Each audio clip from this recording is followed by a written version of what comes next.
I lost my brother in 2015, which was horrendous, and Yeah, sorry, mate. No, so thank you. It's turning negative into a positive, and I know you've done something very similar. You lost your best friend the same way, but I know that you've done things since that to give back and to help. So Yeah. and again, I'm sorry that you lost your friend in that way. It's the worst feeling in the world, and it always makes me feel emotional just thinking about like the pain that it causes, because it fucking sucks. Yeah, it's horrible, man. But just like, well done for doing what you've done since. Thank you, mate. Do you know what? Yeah, it was hard because, like, I had this like following and stuff, and I never really done anything with it. And it took my best friend to die for me to actually do something nice with it. And it's hard. Like, even when I talk about it now, it upsets me. Like, I just remember when I found out, it was just like the heart. I've never been through anything like that. And when I got told, I just remember dropping my phone. I couldn't even breathe. I just went down on my knees, and then stupidly, what I did, because we had all country fields at the back of us, I just went walking on my own. Just left live. I could anything could have happened to me. Live day now. It was stupid of me, really, but I just didn't know what to do. And then I just remember coming back. Then I got in the shower and I was just like crying. I couldn't stop. And then, like, obviously, it does start to, like, just settles a little bit, and I didn't really know how to control it. Then the funeral happened, and it all kicked off again. And I thought I need to do something to, like, just remember his name, but also just use my platform just to do something good. But it's just like, that's what I'm saying. It took my best friend to die for me to do something nice, like. But reframe it in the other way. Look at what you have done since. Yeah, I know. Like Tom's talks one, like the nicest thing or the most fulfilling thing that's ever happened to me is somebody messaging me saying, if you didn't do what you did, I would have taken my own life. Yeah, I mean, when you say that, that's And amazing, isn't it? if my losing my brother was horrendous and it was the worst thing that ever happened, but it was the best thing that ever happened because, we went on a night out in Leeds and a guy came up to me, I was absolutely steaming, but he came up to me and said, "Oh, you're Tom's Talks." And I said, "Yeah, mate, how you doing?" He went, "You saved my life." Oh, mate, that's unreal. Burst out crying. It was, but like again, like something so shit happened, but think how many people you will have helped. Yeah. From obviously you've got such a significant platform, reframe it. Look at what you have done since.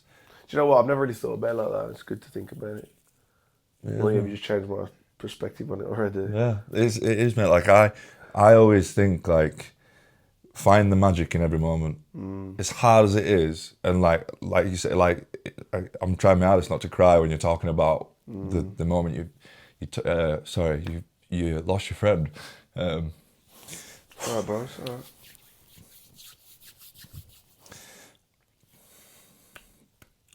So have some water, bro. Some water. Alright, take your time. Yeah, the night I lost my brother was. Sorry, man. That's all right, mate. Take your time. Yeah, the night losing Liam was horrendous. I was the one that found him, and yeah, in that moment, nothing compares to it. Horrible. But I look back now, and like the last 6 years have been amazing. And I think for you, it's just amazing that you've got so many millions of followers.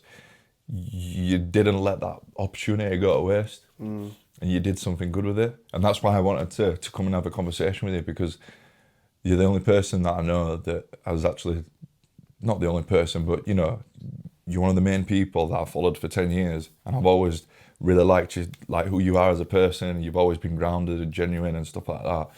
And I remember the first video you did after your friend passed away, and you did the video, and you said, I've got this platform, I'm going to do something with it. I fucking love that. Because how many people do you know that have got a platform like you that don't do anything with it? So yeah, it might have taken for your friend to pass away, but at least you're fucking doing something about it. At least I do it now, yeah. You're having to pick pythons out, you're having to deal with the most venomous snakes in Australia, you've got fires as big as Barnsley, which is, still a big town. Yeah. And you just... I was thrown in the deep end, literally. And I think I talk about resilience and how I used to build it, but putting myself in this situation definitely... The resilience I built there trickled into the resilience I have now post-injury.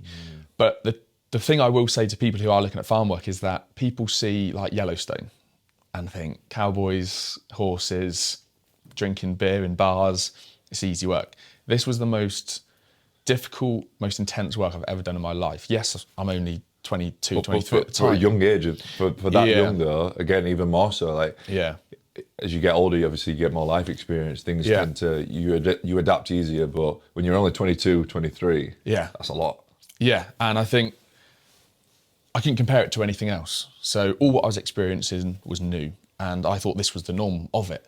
But at the time, if someone said you'd be doing all of this, I didn't think it would be as intense and brutal. The fact I say I survived the full 3 months, a lot of people would have said, I can't do this. Like after 2-3 weeks, it was definitely like a mental battle to get through it, but also to actually say, I'm here experiencing this amazing outback experience. Let's just take a day at a time, enjoy the work, and, you know, I'll be home by Christmas. That was the plan. So after pretty much 2.5 months, we'd done all the cattle work. So we used to muster on dirt bikes, motocross bikes, and we'd also use choppers in the sky. It was almost like a big operation. What do you mean by muster, sorry? So we'd gather all the cattle from the huge paddocks. Now paddocks, not like UK farms, these were huge, just open paddocks. Right. So we'd get all the cattle in. We'd have about 4 lads on bikes, and we had a woman working with us. And then we'd have people in the sky on choppers, so the helicopter riders, and they would go right out and basically bring all the cattle in. You'd be then ready to go with your radio, and it would be like go, go, go. And it was like, this was like a movie scene where everyone would come out of the bushes, bring all the cattle in and guide them into the yards. That's then when the next day you'd spend pretty much the full day sorting out all the cattle. So the cows, the weaners and the calves, you'd split them up, you'd brand, you'd mark them. What was the average duration of a day working there? 12 I hours. was gonna say, it sounds like it'd be a long day. 6 till 6 was standard, sometimes 6 You till were 8. knackered after that. Yeah. I went to bed at 8:30, 9 o'clock most nights. We were up at 5:30, ready for 6. Some days we'd be up at 4 to drive 2 hours to do that exact job. That's how big it was. So for some days we'd be driving 2 hours just to get to where we needed to be. So when we're talking about the size of it, they're huge stations. And to be honest, someone said this station you're working at is actually regarded as quite a smaller station compared to some. So I can only imagine the scale of certain ones elsewhere in Australia. So after all the mustering had finished and we'd done all the cattle work, it was now time to maintain the station. So lots of work with, you know, cleaning, maintaining, little odds and sod jobs with bores. But the main job we had to do was making sure our laneways were and our fencing was top notch. So we've just spent 2.5 months splitting up all our cattle. If we have gaps in fences, they're just going to jump through, and that is just wasted work. So with barbed wire fencing, we'd create a lot more fence work and create new laneways. Now, how we did this was we would hammer in huge posts using a huge, hydraulic post rammer attached to the back of a tractor. Now, this weight was about 180 to 200 kilograms, and we'd go up and down and hammer in stainless steel posts that were about 3 inch in diameter and about 2.5 meters long. Now that would be your fence post. You'd hammer 1, 2 together, and then your gate would be there. How many people would it take to do that? Because 200 kilos is a lot of weight. It's a lot of weight, but the fact it was on the back of the tractor, it only took really, at the time, it was 2 people, sometimes 3, but it was all hydraulic. So it was the flick of a button to raise that weight. And gravity. So you weren't doing it manually then? No. Oh, right. We do the smaller posts manually. Right. You know, and you do the banging of the fence yeah. posts, but that was only the ones this big. We were talking about the huge ones that would be the solid foundations of gates. Now, it was the last week of work. We woke up on a Wednesday morning, slight cloud in the sky, just another day on the station. So every day was different, but woke up, the countdown was on for home. A few of the lads are excited to get back. At this point, it was just me and one other guy. Now, different day today because the main boss of the station was actually going up north to meet the MD of the company, so he was away, and we knew what we needed to do because our positioning of our fence posts were marked out. So that was our job for the day, to hammer out and then meet them at the yard later on. Now, it started off, we hammered 5-6 posts in, and then we made our way up through the station. And bearing in mind this is now about midday, we fenced another post in. And you have to post them, you have to hammer them in 3 meters perfect distance in between each one. So we hammered 1 in, perfectly straight. And then we marked our other one to be 3 meters away. Now, the guy who I was with was the operator, and I was the person to make sure that the post was going in the right way, tell him to stop, realign it, right, go back in. We just hammered 2 posts in, and I just thought, I'm going to check the distance from this post to that post, and it was bang on 3 meters. So I gave the thumbs up to my colleague, and I said, yeah, happy to go. So normal procedures would be the hydraulic post hammer would raise up from the back of the tractor. The rev of the tractor would indicate the drive forward, okay? However, this time, I gave a thumbs up. The post was perfect at 3 meters. And again, I just thought I'd just measure again that other distance, just to check. It's not going to change, but you know, we want to be accurate. It was bang on 3 meters, and I was right by it. And I used my left arm to measure it. So I put the tape on one post, I put it across. And as I said yes, the rev of the tractor normally would indicate drive off. However, this time the rev of the tractor caused that weight to come down, and my arm was just over that post. So a 3-inch stainless steel post, my forearm was right over it, and a 200 kilogram weight completely crushed my forearm. Now, bearing in mind we're 500 kilometres south from any medical help, any hospital, I set off the most like horrific horror scream, which I'll talk about later, is the sound that pretty much still lives in my head every single day. And I can't watch certain videos, not even related to my injury, but you know, on TikTok or Instagram, where there's high levels of scream, if whatever, even if it's quite triggering. So I've had to really manage those PTSD symptoms off the back of it, and I can openly talk about it. It's a lot more managed now. Now I looked down at my arm, and it was completely crushed. I think the bone was completely in half, and then you look at the mess of it, the weight is this big and the post is this big. No arm is going to survive that type of injury. So the decision I made next was to tie a tourniquet using a old t-shirt, which we found in the back of the ute, because that was the only thing I could think of. That's incredible that you had the thought process to do that in when you're in that much pain. It was instinctive. Yeah, Like, but most people wouldn't have that instinct though. Yeah. Most people in that situation would panic and not have a clue what to do. Yeah, I don't know where it came from, because it's not like my undergrad taught me to tie a tourniquet on. The fact I did it was because I was losing so much blood. That was my only hope. And I knew if I was to basically get something tied on, that might just save me bleeding out or save what I've got left on my arm. And to this day, the surgeon said the fact you tied that tourniquet on where you did saved what I've got left of my arm, because I very could have easily lost the joint, which I'm very grateful to have just below the elbow. So that tourniquet was tied, and then sheer panic kicked in. We radioed, screaming down the radio, and there was no answer, because there was actually no one home. So like I said, the boss was up north somewhere, and his wife at the time was visiting a mate on the next town, which is 2 hours away. So there's no one home, and we're screaming, we're freaking out, what's going on? And I'm just there in the front of the car, holding my arm, trying not to freak out. I said to the guy I was with, I'm going to lose my arm. Like, I'm going to lose my arm. And he was rubbing my shoulder like, you're going to be fine. Like, he was freaking out as well. And I could look down at the footwell, and it was covered in my blood. So that was yeah, we were in trouble. I was in trouble. Now we got to the pub, we got to the Larimer town, population of 12 people. We knew the people there. We used to go drinking there on our weekends off, or I say weekends off. We didn't really get a weekend off. We got a day off every 10 days it was. And the sheer panic that they saw at first, they couldn't work out what was going on until Jack came round and opened that door, and they could just see my arm, and I shouted, "Call a fucking ambulance," like to the loudest voice I ever had, and it freaked them out. They would have sat there chilling, serving a few customers. It's not a busy pub. It's not like a London pub, England pub. It's like a shed. And they called the ambulance straight away. Now, it was an hour wait until that ambulance came. So my adrenaline was so high at the time. Like, adrenaline fueled me to get to this place.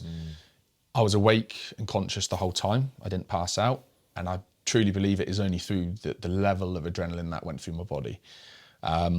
Once I got to the hospital, once I got to the pub, the adrenaline started to come down. You know, I was a little bit more relaxed.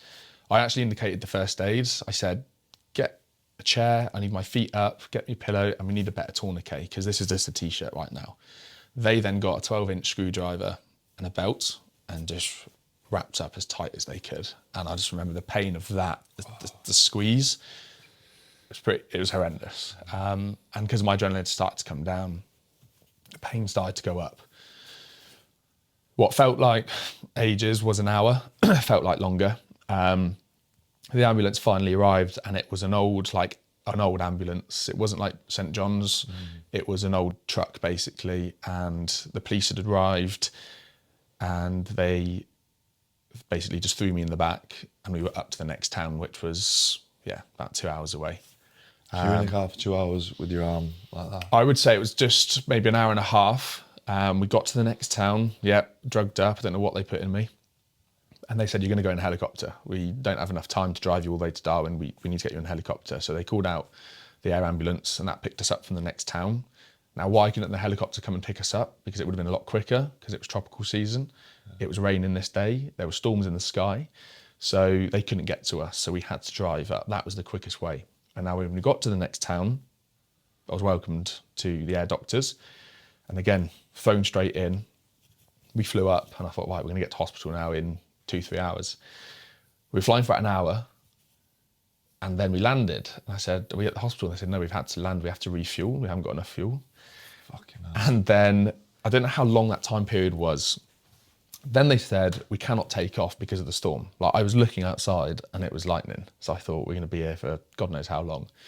But they had a green light, and the pilot said, right, we've got a window now to get up before we are told we cannot fly because of the storm. So they actually decided to inject me with ketamine, which just sent me through the roof. I've actually never done recreational drugs like that, but I remember literally falling down what people describe as a K-hole. Mm-hmm. So I remember being in on a board and tied up. My knees were tied, my legs were tied, feet were tied, I was strapped in. They injected me in. And as that happened, we started to take off, and the plane was like doing this. It was like hell for about 20 minutes. And then we passed that storm, and it was like complete bliss. And overall, it was 8 hours. So from the time of that injury, it was about 12 o'clock. I didn't get to hospital till about 8 o'clock at night. So it was a long time to withstand what had happened to me, to process it. I didn't even process it. But one thing I will say is I actually called my mum and dad, my girlfriend, whilst in that helicopter, to tell them I broke my arm.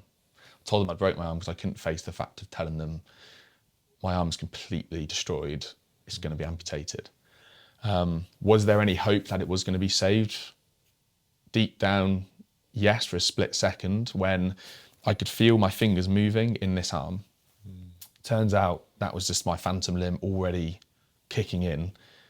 So today I feel my fingers, my hand, like doing this movement here is me doing this. That's my fingers moving. And I felt that whilst lying on that pub floor, because all my nerves have been completely severed. So that feeling wasn't my fingers. There was a lad who came up from South Australia who was on a bike ride, British guy from Penzance. And he said, look, I know first aid. And in a way I heard that voice and I thought, he's my saving grace. He's my guardian angel here. This random guy happens to be at this town because no one else knew first aid. And I could see he was feeling each of my fingers, and I was looking down. I couldn't, nothing. I then felt it with my other hand, and my hand was still attached, but it was cold, and I just knew at that point that was going to be I just knew from the very get-go that was going to be the end of it, really. Thank you for sharing that. I appreciate it. Yeah. It was tough. It was, again, it felt like a dream when it first happened, and you're going to wake up and you think, I'll wake up and I'll be back in the station bed and it'll be another day. But I never woke up and this was reality. I ended up getting a divorce. I found her in bed with her best mate on New Year's Eve, walked in on it. Wow. And in that moment, mate, I become a man, because the version of myself, I suppose, where I was brought up to be like, oh, right, that's fucking this on. You're in my house. It's my wife. Are you joking? You know, there's all sorts of weaponry downstairs. And that part of me was like, just go down there, get the knife. It's just destroyed your life. So, you know, why don't you? But in that moment, I changed who I was. It's a defining moment in my life, that. But How long ago was that? oh, this 10 years ago now, maybe 10 years ago, yeah. And it was just a journey then of 6 months of self-destruction. And I was meant to come out with a lot of money from that divorce. I was in business with her dad. We had a solar business. I was procurement director. We took it to like big, like millions, like 200-300 million, like a lot of money. Wow. And, you know, I used to sit at my desk. I used to come in, oh yeah, Tim, just quickly sign that because we've got to release that. Because what I didn't realise that I was signing my life away with each document. And she was doing this for 2 years, and they was all planning it out, mapping it out behind my back because there's obviously a lot of money involved. And I come out with 90 grand. Wow. And I did 70 of that money on gear and brasses, basically, in 6 months. Yeah, it sounds like a good time at the time. But it's, you know, I destructed myself. You know, from that, I had a sex addiction and all sorts from that. Weird shit that I used to, you know, I'm not saying that I've completed it, but I've had a good go.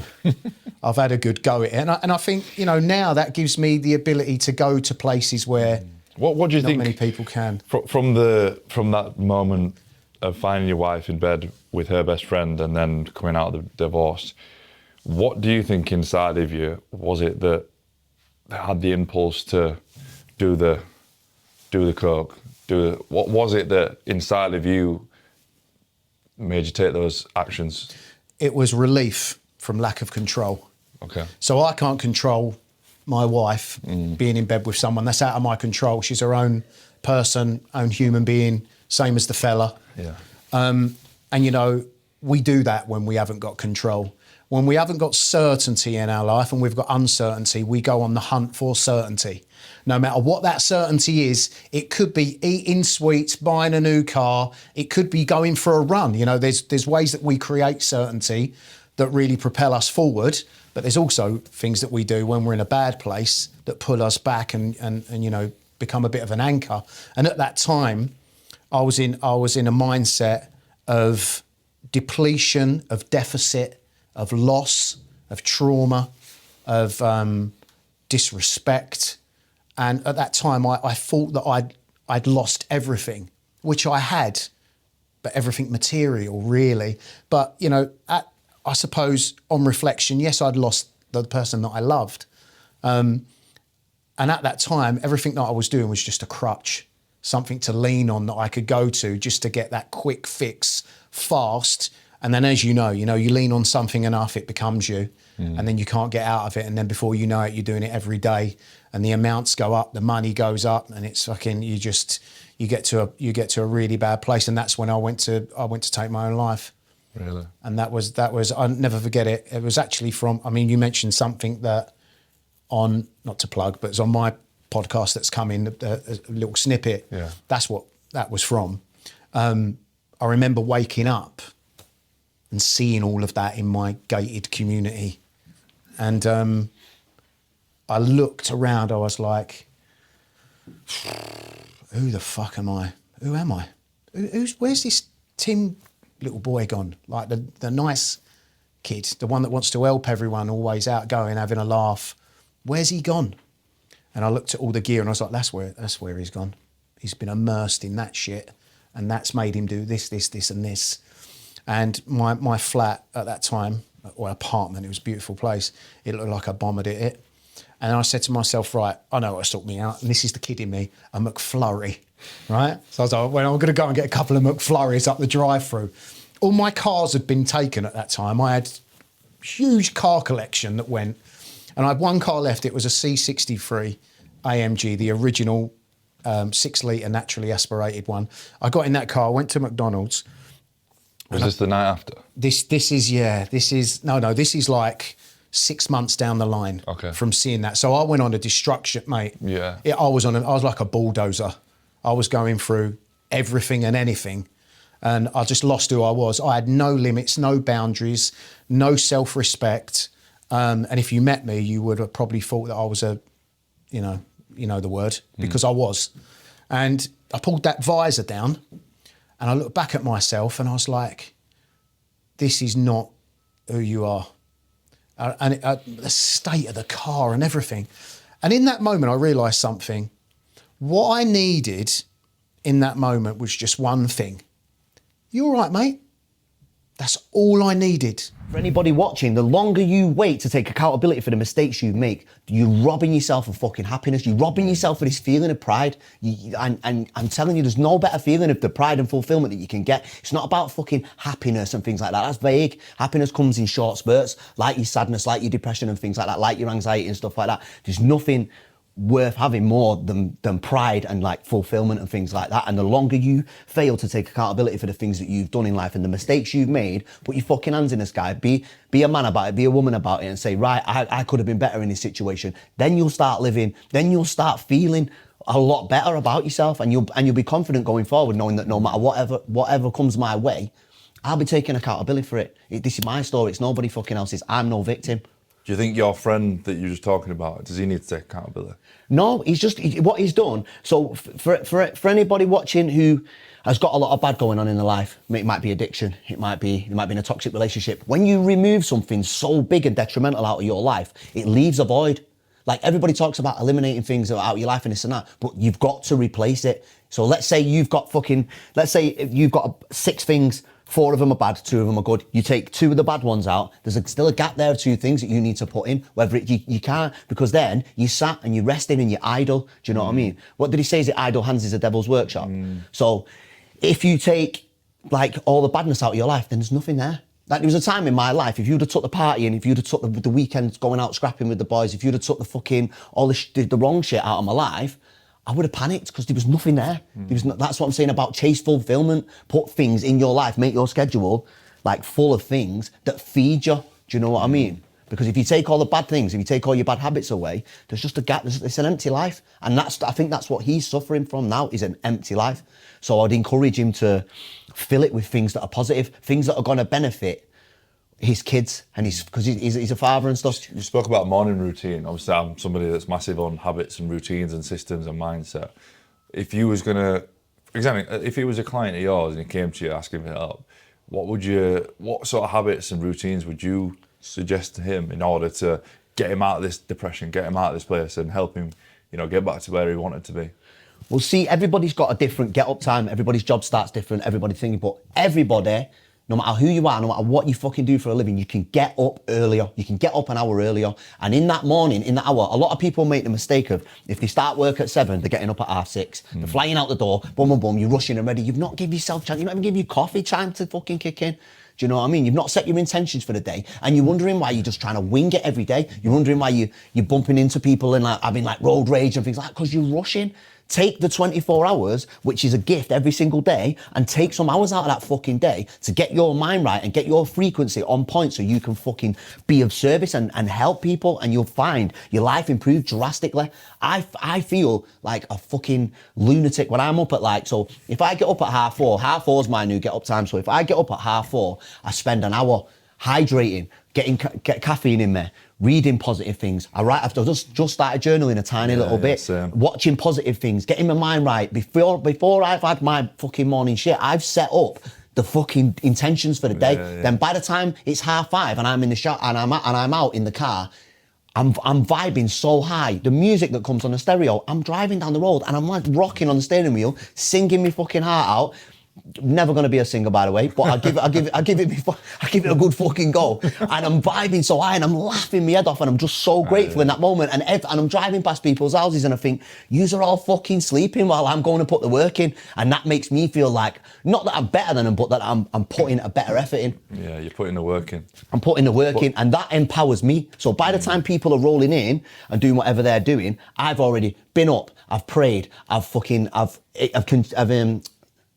digested so many motivational fucking quotes and things like that. So I feel like I'm a step ahead, and that gives me power. That's what makes me tick. It might not make the next person tick, but I would literally dissect a person. So if someone sat down with me, I'd be like, so what time do you get up? And I just let them talk to me and listen. And if I spent If I spent a week with you and you was depressed or whatever, I could pull holes out of your life. Everybody claims that they've got this hard life and they've got this depression, they've got things that they can't shake. But guaranteed, if you spent a full 7 days with them, you'd know why.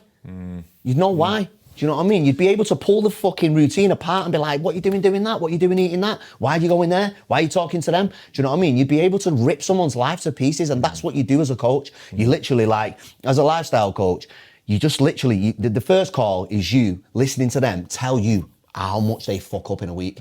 They're telling you, like, and they think it's all right, and they go, oh, I eat kind of healthy because I choose this bread over this bread. And it's like, no, you're fucking it up. You wonder why your head's gone because you're doing this, and this. It's all wrong, and you've just got to flip it on the head. And it's so much, it's so empowering watching somebody make those positive changes and turn their shit around, and you feel like you've just set a fire off on somebody. Do you know what I mean? Because everybody's got the fucking fire inside. Some it's just deep rooted than other, but then it'd just be my job to fucking find it and pour the petrol on it and set them off. Do you know what I mean? Why suicide is the biggest killer in men under 50, because as men we have a really difficult time talking about the way that we're feeling, and we keep it bottled up, and it makes it 10 times worse. So as a father, I take my hat off to you in the sense that you can do incredible things, but equally can still share that you're not going through a great time sometimes. I think we have to have that conversation with our children, certainly as men. We can still be big, strong men and also cry. Yeah. We can be big, strong men and hug our children. We can be big, strong men and be joking with our wives. There's that stereotype that we have for alcoholism and drug addiction is the same for men. But what I've realised over the work that I've been doing over the last few years is that men will talk. They just don't have the language.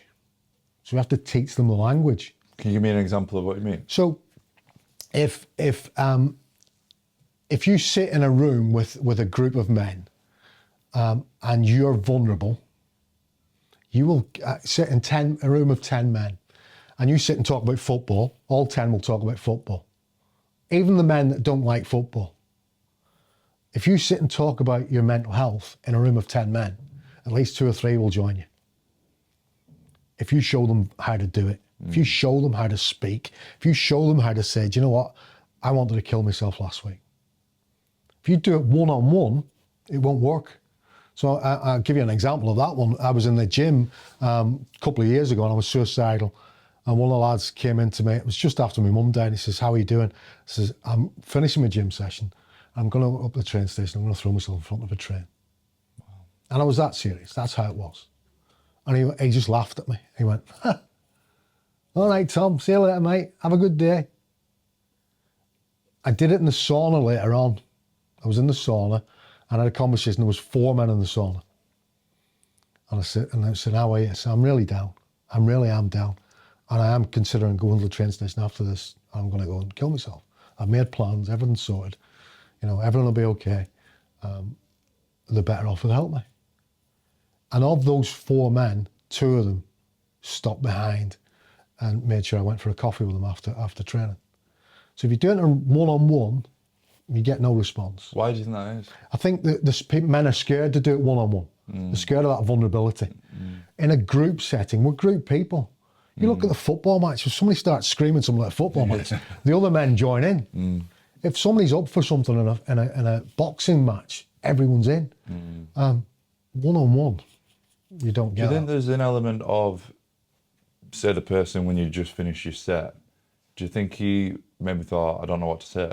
100%. That's what I'm saying. They don't have the language. Yeah. They don't have the language. They're not able, because they're not used to hearing it. Yeah. So we have to create an environment and things like podcasts and things like men's work and things like group meetings are really important for men to be vulnerable. The more we see vulnerable men, the more, and it's not about softening up the nation. It's not about men becoming soft. It's not this thing that some people will say about, you know, oh, we're getting rid of the toxic man. We're not getting rid of the toxic man. There's still a place for that Neanderthal knuckle dragging man. There still is. I don't care what anyone says. People want to see men walking around the gym grunting and lifting big heavy weights, but they also want to see men, in my opinion, want to see men walking around and telling them the truth. Being honest, being authentic, telling them, do you know what, I'm not coping with today, and I need you guys to help me. Do you know, for a man then, offer anybody in that sense, when you don't know what to say, the next time somebody says to a person, or when somebody asks somebody, how's it going, mate, you okay? And then that person goes, not good, mate, really struggling. The person that's asked the question doesn't know what to say. What would you say to that person? That person needs to do simple as this. I haven't got the words, but I'm ready to listen. And if you simple as that, I haven't got the words for you, but I'm ready to listen. And it's like I said earlier on in the conversation, we're too busy to listen to fix. So when I was researching alcohol mental health, I was really looking into suicide, and I started looking at like statistics around alcohol and suicide, and then I came across the really sad story of 2 Love Islanders who tragically took their lives, and that their toxicology reports had spoken about alcohol and cocaine in their system. And so Sophie, who was one of them, the coroner at her report said basically in her toxicology report, she had a combination of alcohol and cocaine, which makes an entirely new drug called cocaethylene, and that he was to understand that that would make you 16 times more likely to act on suicidal thoughts. So his big thing was basically, if anything should be learned from her death, that it should be about this combination and what can happen, and also just generally like alcohol and substances on our mental health. And I found it fascinating because this was like a few years after it had all happened, and I didn't remember seeing anything about that in the news. And it was all very much like, you know, this is the cause of reality TV and this is the problem. And that may well have been true, and reality TV may have caused those mental health struggles. But the turning to alcohol and cocaine could have possibly really exacerbated that. And I think that is the missing thing, like in this conversation as well. And I think a lot of people have taken the TEDx talk of me saying, well, if you drink or do these things, you're going to want to act on suicidal thoughts. And that's not really the message, but it's that, like, if you are struggling with your mental health, one of the worst things that you can do is turn to alcohol or drugs, because not only can they like exacerbate the problem chemically, but they can also stop you from dealing with the thing that is happening. And you can get into this really vicious cycle of using alcohol, drugs, whatever it is, to make your mental health better, and then it actually makes it worse. So like slowly over time, your mental health is deteriorating. So yeah, that was kind of like what the TEDx talk was about, and yeah, all about the risks of alcohol. And It's the most common thing that people do though, isn't it? When you're struggling with your mental health, I'll have a beer. Yeah. Or I'll do a line, or I'll do this. Yeah. People, again, there's not enough education around it. There's not enough awareness around it that it is the worst thing that you can do. And it's an interesting one as well. Like we see it a lot now. Like if your mate's struggling with the mental health, don't say, let's go for a beer. Yeah. Let's go for a coffee or stuff like that. And again, just reflecting back on my time, like I think I was going out every weekend, Friday on this massive high, and then Sunday, Monday, Tuesday, Wednesday on this massive low, and then repeat. And like you said, it's only gradually making your mental health worse and worse and worse. Yeah. Combine that with the trauma and the grief of losing somebody. Yeah. I mean, look back now, like no wonder I wanted to save my life. Like, of course I did. Yeah. And I think, again, just credit to you for that TED Talk, because, you know, there's got to be more awareness around it. And I think it's like, even if it's not really impacted, like even if it's only like 1 or 2 drinks, it can also really cause us to like not learn how to regulate our own emotions, because we just constantly rely on alcohol. So you might not think, oh, like a couple of pints is going to do much damage, but it might just stop you learning how to like go and do something else that's going to regulate your emotions in a healthy way, and then you will start always relying on alcohol because that's the only way you know how to cope. Yeah, very, very true. Because, you know, there is occasions where I have been, like my dad, for example. I remember I was with my dad again. I don't actually play. I've mentioned golf twice on this podcast, and I've only played 3 times. But one of the times I was having really bad nightmares about losing my brother, and I was struggling a little bit. And again, my dad, like every single time, always notices. And they're like, "What's wrong?" And I went to play golf with him. Was on holiday, and I just couldn't open up. Yeah. I couldn't talk about it. And then after, like, should we get a beer? And I said, yeah, go on then. And I had a beer. And then I started talking. I started opening up. And I think, obviously, it loosens things up internally, but realistically, it's not the best thing to do, because I should have learned how to talk about it without alcohol. Yeah. And it's hard because, like, if in that moment that was really helpful for you, you can't then go, actually, that's a really awful thing to do, because it's not. Yeah. But what you start doing is then creating a habit, like you Yeah. say, of like, well, every time you want to open up, you feel like you have to have a drink to be able to do that. And then you struggle to actually be able to open up. So it's just being conscious about what kind of habits you might be forming around alcohol. What advice? So if you, before that happened, having the drink with my dad, and if we'd have had this conversation, what advice would you have given to me to say, rather than leaning into getting a beer to open up, what would you have said to me? I would probably say, first of all, maybe some sort of like therapy, because if you get used to opening up to people, then those conversations are sometimes easier. I think also when it comes to like having conversations with people, for me, if it's a really awkward conversation that I don't want to have, I will either do it in the car or do it on a walk so that I don't have to look at them in the eye. That for me is like a really good one to do. So, and just practice opening up with maybe like other little conversations about things. I think it's really hard because it takes time, and so your first conversation is going to be awkward and you're going to be like, this is horrible, I hate it. But it's about like keeping going. Like, don't be put off if you have a conversation and actually you struggle to say exactly how you feel, but maybe you get one thing off your chest. Like, next time it will be easier, and keep going. But I do think like therapy is a great one for just like being able to like actually open up and start talking to people. I agree with it, and I started. So I had therapy when I was 19. I went 3 times. I hated it, and then I started therapy. He's a therapist / coach, mental performance coach. But I started that at the beginning of the year, and it's been the best thing I've ever done. Yeah.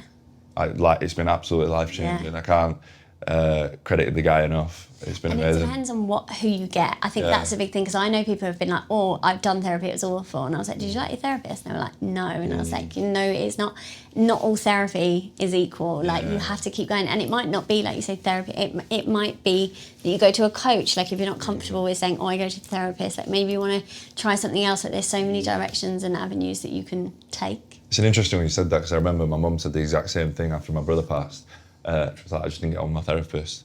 And obviously at the time I was only 19, I didn't know what I know now, but like, everybody is not going to get on with everybody. Yeah. Like, we're all going to be compatible with different people. And that therapist might be great for somebody else, but for you, they might be horrendous. Yeah. And it's about, like you said, it's not just giving up at the first hurdle. It's about seeking other therapists or other people that might be able to help. Yeah.